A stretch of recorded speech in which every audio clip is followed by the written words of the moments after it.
Hi and welcome to Bob Harper Jukebox Amplifier Repairs. And on the bench today, as you can see, we've got a bal-ami jukebox amplifier been sent in for repair. Now this amplifier was sent in by someone I know.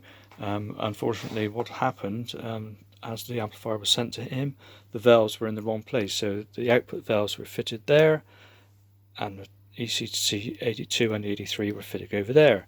Obviously the amplifier didn't work and it started smoking. Due to this valve being in the wrong place, it burnt out the grid resistor. So I thought, oh, that's not too bad. I've had a quick look. I tested all the valves and found that two of the valves were wrong. These should be ECC 82s and that should be an ECC 83. And what we have here is the remnants of the amplifier that I've taken out. And as you can see, ECC 83s fitted throughout. My suspicions were alerted when I saw the name Marshall on the side of this valve. Now that means, to my mind, that somebody who's used to working on guitar amps has worked on this amplifier. So I thought, well, we'll have a look underneath and I'll show you after the little video clip of music of what I found. Okay, so we'll put it on now. I've been right through it now. Everything's been put right as it should be, obviously. So he's on test now, so I'll drop the stylus.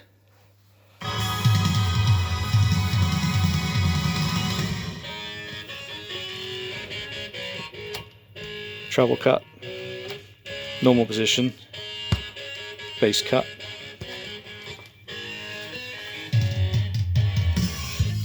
a bit of volume,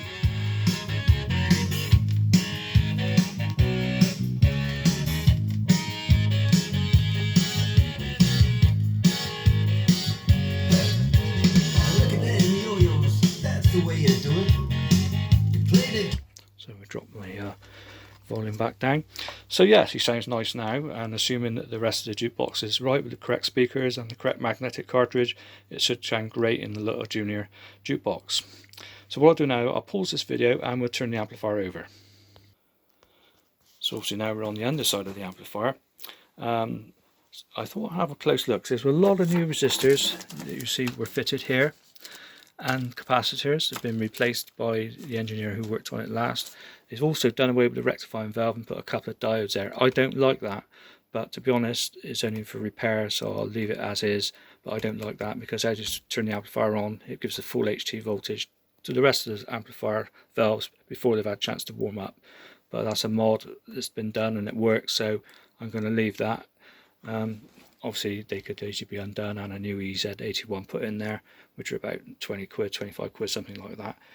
So that's obviously done for cheapness. And also EZ81s did have a reputation for shorting out and burning out mains transformers years ago. Don't think that's an issue nowadays, but that's possibly why it was done, or just done for cheapness.